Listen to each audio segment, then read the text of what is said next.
jsem to tu bude zavírat, jo? Ty budeš to zavírat na půlce za válečná porada. Budu napadat ty rozehrávky. Víte, že když jsme porazili ty klapici, tak jsme přidali, dali jsme tvrdě a vyhráli jsme. Tak to pojďte zkusit taky. To samé, co jsme dělali na tréninku. Při rozehrávce z rohu. Jo, tam bude obránce, jeden obránce bude za bránou. A to křídlo na té straně se bude nabíhat zpátky pro nahrávku. Když ho nedostane. Jo, tím otevřete prostor pro Mirku a pro druhý křídlo, aby mohli mít volnost. To samý rozehrávka. Holky, střídá, to samý rozehrávka. Když budeme mít faul a bude tam druhá lajna, a bude standardka, tak to necháte bejt, jo, a půjdete střídat. A půjde Lucka na rozehrávku a Mirko, ty si stoupí do stolického úhlu, ne proti zdi, jo. Když to bude tady, tak normálně do střeby. Romana bude chodit před bránu.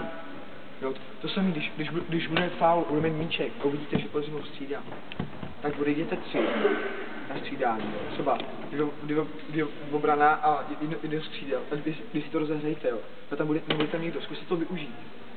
Jo, to, že budou střídat, to zkuste využít. Kdybyste to měli zašlápnout. Dík.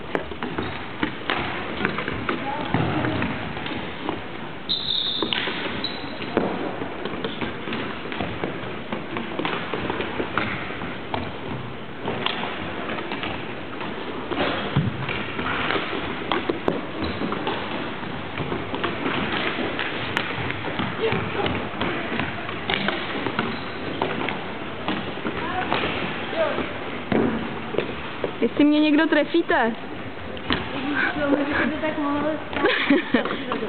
tak kdo uvidí? Já teď natáčím. Za chvíli. Když někdo trefí. Tak pane trenére, jak to dopadne? Ty to nahráváš? No. Kolik tipujete? 3-1.